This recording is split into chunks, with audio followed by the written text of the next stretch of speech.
Good morning, everybody. Happy Friday.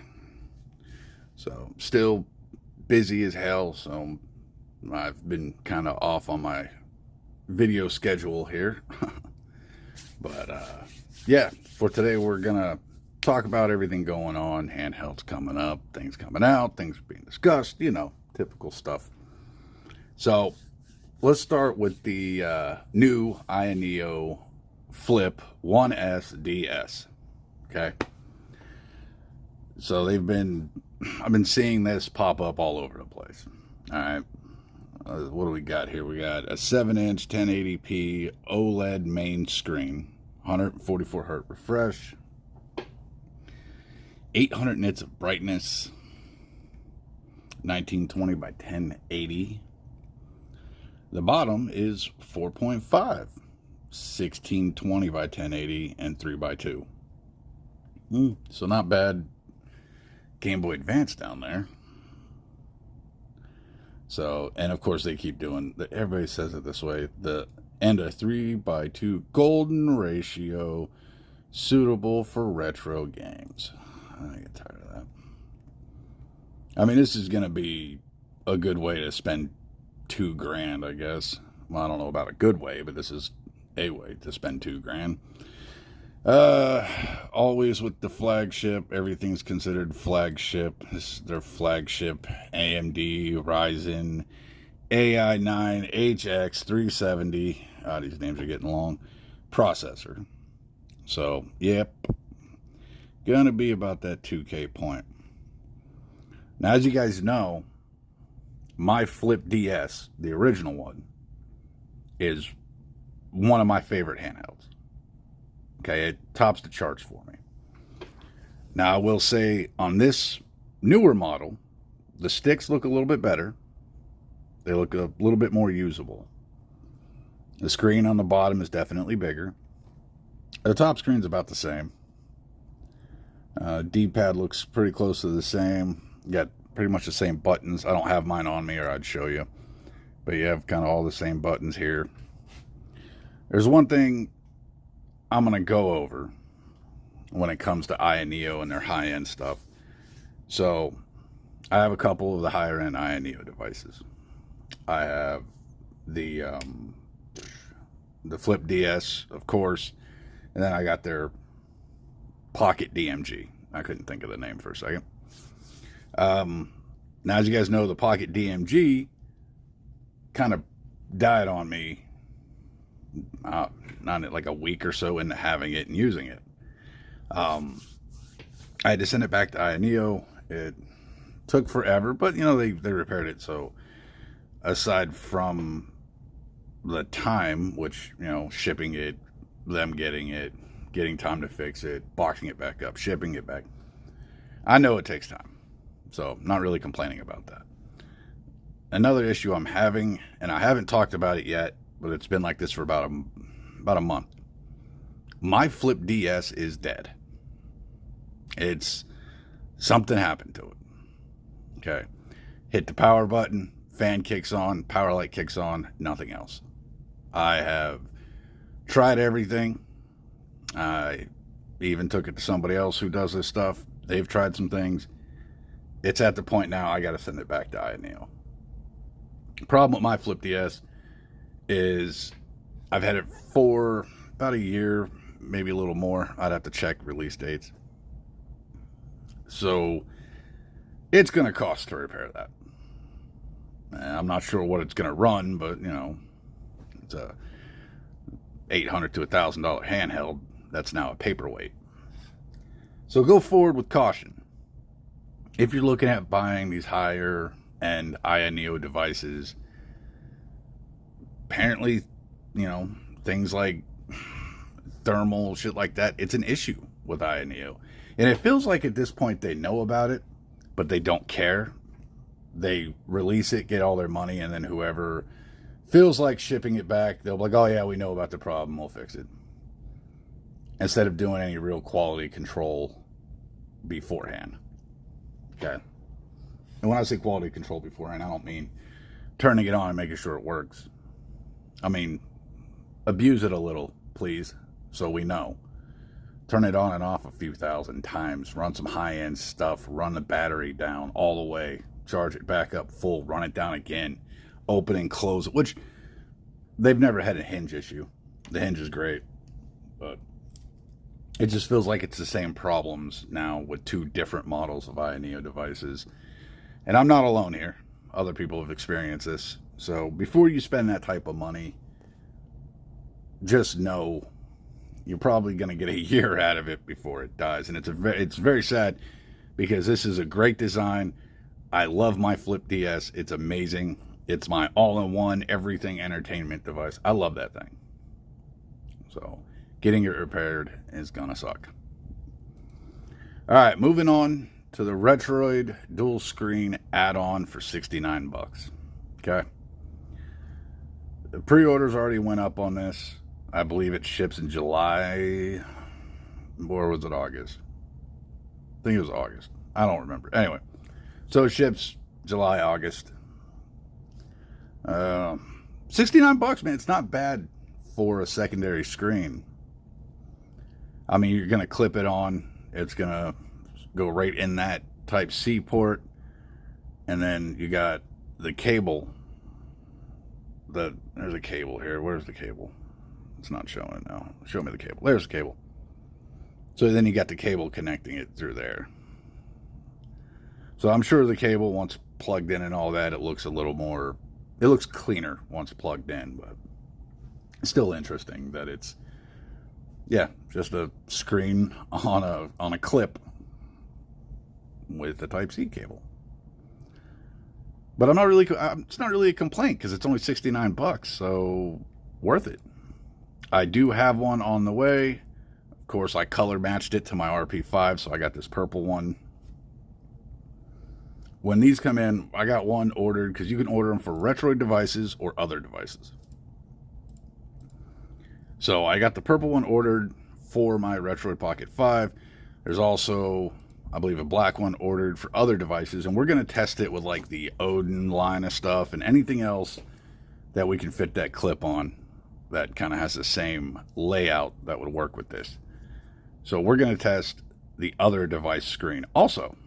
So if you're looking at buying one, but you're not going to use it on a Retroid device, if you're considering maybe your Odin 2 Mini, if you hold off, I will test it on an Odin 2 Mini. And we'll find out what all works. I mean, I'm going to test it on anything I can. So if you hold off, if you wait, maybe we'll discover some stuff, discover how well it works, save you some money or cost you some money. But I'm kind of excited to check it out, considering my Flip DS is a paperweight. So this is a $69 kind of replacement here. I'm excited to see it. All right, we'll get to this one in a minute. Let's talk about this. Yep. The RG35XX Pro. We're at like, what, fourth or fifth variation of the 35XX? I mean, we had the original, then wasn't it like the original with Wi-Fi, and then the Plus with the actual symbol Plus, and then the Plus with Plus spelled out, and now it's the Pro. That's just sticks. This is essentially just a 353 VS, but for 2025. So now I gotta say the price is pretty nice. They kept it about 50 bucks now that the $5 off for the first 3 days is over. So 50 bucks isn't a bad price. I mean, I would consider it. I don't really care about the right stick for most devices, especially ones that don't run PS2. So the 40XX with having just the one left analog stick is perfectly fine. But yeah, this is what you're getting. 35XX Plus, but with dual sticks. So let's see, H700, of course, because it's that XX line of devices. 1 gig LP DDR4. 64 gig storage, 64-bit Linux. Let's see, 2.4 5G Wi-Fi. 802.11 A, B, G, N, AC, and Bluetooth 4.2. So typical. 5 volt, 1.5 amp support for C2C charger. 3200 milliamp battery, lasting 7 hours. So yeah, really typical 35XX stuff here. So 3.5 IPS large screen. Guys, you've been putting out that screen for a long time now. We know what it is. But, I mean, this isn't something that's like super exciting. But if you've been wanting a 35XX, go ahead and get the Pro. And the transparent teal looks really good. The white and black are always solid colors, but the transparent teal is kind of clean. That's that retroid blue-green. You know, sometimes I want to pick up the black one and put PlayStation buttons in it, but I now have a few handhelds with PlayStation buttons. I love doing that. It fits so well on a lot of these black handhelds, and you can even get the white version, so it'd fit on that. You can get decals to give it like the PlayStation logo, like down here where it'll say Sony PlayStation. And anyway, I feel like the ones around this price range, if you pick them up, it doesn't hurt to go buy some other stuff and make it yours. You know, think about it like those old, and this is definitely showing my age, but the old Nokia phones where you can pop out the faceplate, put a different faceplate on it. They had stands in like the mall, like there was like 12 of them in one mall, and it was just a whole rack of different designed faceplates for Nokia phones. So everybody's Nokia had like a different faceplate, and it was all like customizable and unique. And I treat these the same way. Hit up Etsy, get you some buttons, some decal, all kinds of stuff, you know, make it yours. Hell, if you want to go as far as do like some tech dweeb stuff and break it down and paint it yourself. I've always thought about doing that, but I'm the type that's going to, like, I don't know, rhino line the thing, you know, I'll bed liner a handheld. I've thought about doing that for fun. Okay, now let's discuss, again, the RG slide. Now, I am still excited about this and do plan on picking up the black one. I think the white one looks nice, but the black one makes the screen look bigger, and it kind of just blends in with everything, so I prefer that. So Unisoc T820, right? Yeah, IPS screen, 1280 by 960, 4:3 aspect. I know a lot of us wanted the 16 by 9, and like I said before, this is going to be a lot like the Cube, where they're releasing this version, the high-end one, to get the initial, you know, that shock value type of money. Like, oh my God, it's a slide. Buy it, and then they'll release the $60 to $80 one. And just like the Cube, it could be the same, guys. It could be a 4:3 slide. A lot of people out there are like, I'll wait for the 16 by 9 XX version. I wouldn't count on 16 by 9. I would like to see that. I'm absolutely in support of that.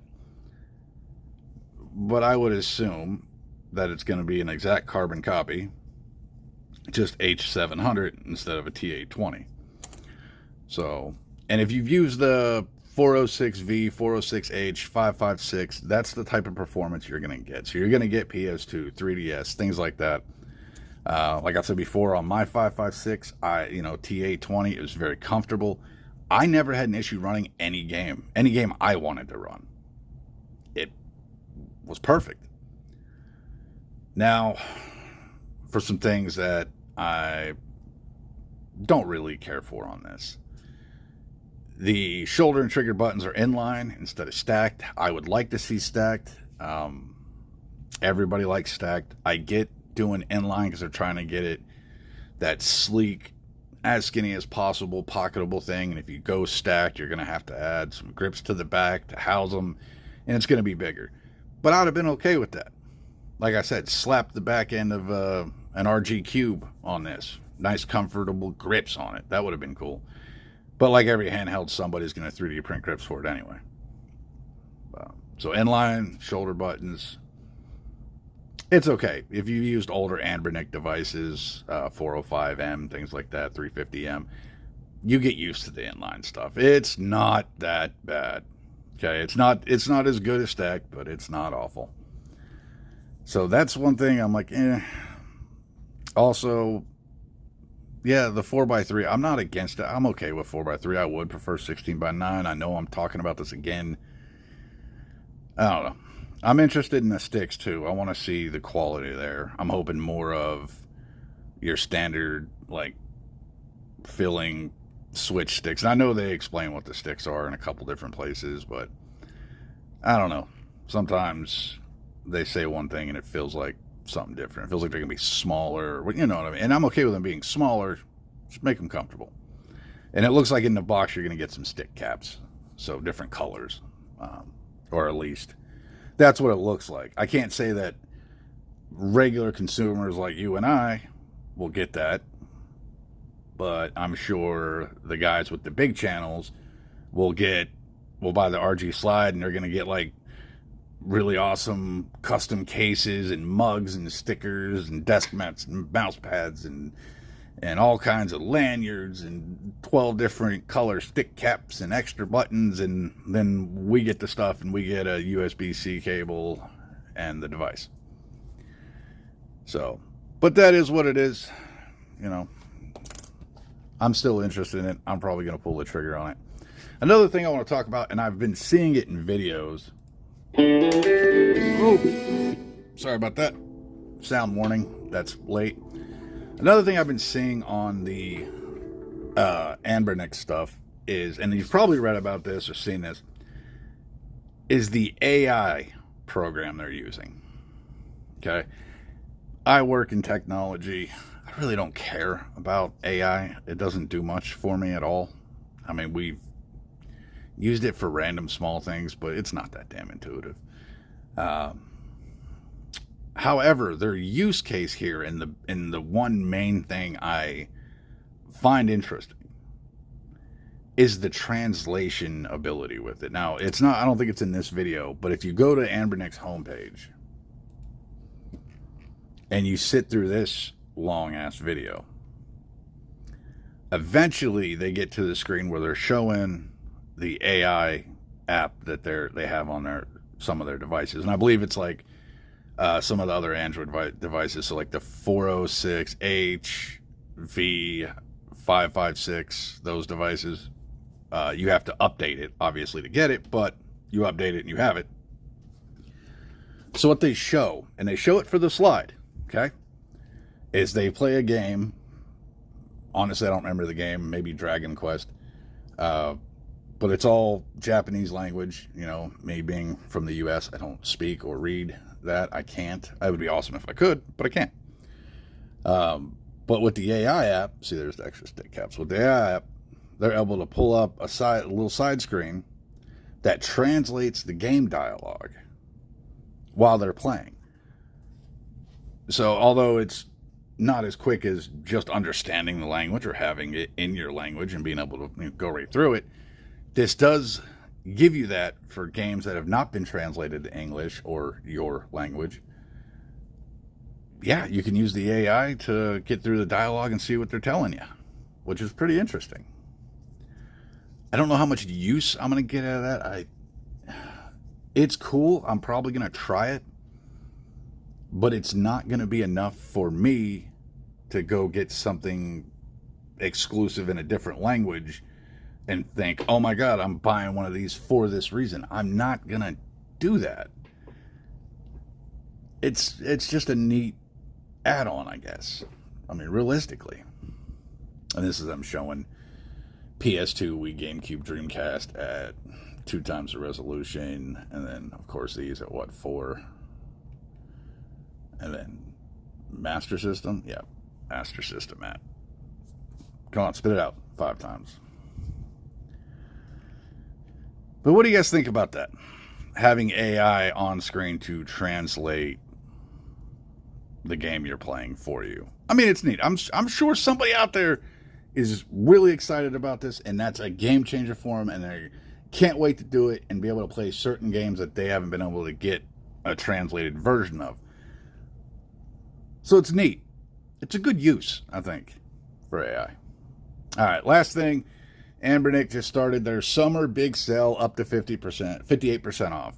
Now, if you know how Anbernic sales work, it's always it's like they threw darts at a dartboard, you know? How much are we going to do on this device?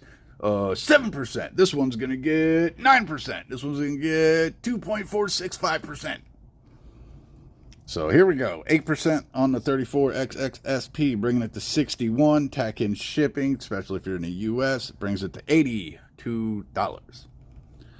So every price, add 20 bucks for US shipping. That's if you're going from the US warehouse. If you're going overseas, you're probably just around 70 bucks. So let's see, 237 for the 557. And you know what? I've seen posts where people are talking about the RG slide is going to be the same price, or it's going to be close to the 557. Sorry. No. A lot of people immediately were like, what the hell? It has a Dimensity in it, not a T820. Yeah, I don't see it being 240. For one, they're not going to take they don't want to take the spotlight off the 557. Okay? Why would they? And this has a AMOLED display. This has an IPS. Okay? Here's the thing. Because it has that IPS and all that, I mean, and they used a T820, this is all reasonable stuff. It's going to keep it about that, I'd say 160 to 180 price range. But yeah, they wouldn't want to take the spotlight off the 557 since that's still a new release and worth more. They're going to want to sell this more than anything. So they're not going to put the slide at 240 to compete with it when it's weaker. 34XX, 55 bucks, still a good handheld. 406H for 141. Now I have to be honest. Lately I've been finding myself really looking at the 406H. I don't know why I've been liking this transparent purple 406H. I keep staring at it. I keep thinking like, that's an interesting, why I don't know why it's that interesting to me. I've had a 556. It was great. AMOLED display. Why am I going to go downgrade to a 4-inch IPS? Oh, maybe it's the overall aesthetic of it. I like the cube. And this is just a little bit longer of a cube, so maybe that's it. You know, still got the good cube grips. I don't know. I've been fairly interested in the 406H recently. Cube XX, 50, 51. And then you go down here. Look, it's their controller. You know what? I feel like this was a flop for them. I've only seen a handful of people talk about trying out this RGPO1. I mean, Anbernics, stay away from this. You know, 8-bit though, however you say their name, they got that handled. You don't need to concern yourself with making a controller. Let's keep going. So the 406V is 160. You know, originally like the 405V, the purple one, I was kind of interested in that big fat boy. But the more I look at the sticks, just this big, chunky, thick, knobby bastard, I get less and less interested as the days go on. It's ugly. And you guys already know I don't like Skittle buttons, so there's no way in hell I'd buy this. Let's see. 40XX, 55. 40XXH, or 40XXV, 55. 40XXH, 52. I have zero interest in this one. I've been asked a few times if I'm ever going to try one of these. No, not really. When it first came out, I thought the blue was neat, but I got this one in blue, so I don't care about this. It's just not that interesting to me. It's fucking ugly. The original Cube. I've always wanted one of these too. Maybe that's why, like I said, maybe that's why I like the 406H. Because I've always liked the one-to-one aspect ratio for a lot of things, and having an Android version of that with the T820 being able to push that to PS2, it's kind of neat. The 35XXSP is what, 41. The 28XX, which I spent so long deciding on if I wanted to try one of those, and then got one for super cheap. Got it in. You guys seen the video on that. I don't know why I love this thing as much as I do. It is great. And if you had that little PlayStation-style controller grip, it's even better. This thing is cool, man. Honestly, I really like it. So, if you're looking for a cheap handheld to run PS1 and whatnot on, go for it. That's a good pocketable one. That right there is one I consider pocketable, not because of size, but because of price. Pocketable to me means eventually you're going to bang your leg off something. Someone's going to mess around, throw some shit at you or something. You're going to shut your car door. It's going to bounce back into your leg and crack the screen of the handheld in your pocket. This one right here is cheap enough. It's pocketable. So for on the offhand chance that something happens to it in your pocket, it's not a major financial loss to lose $30.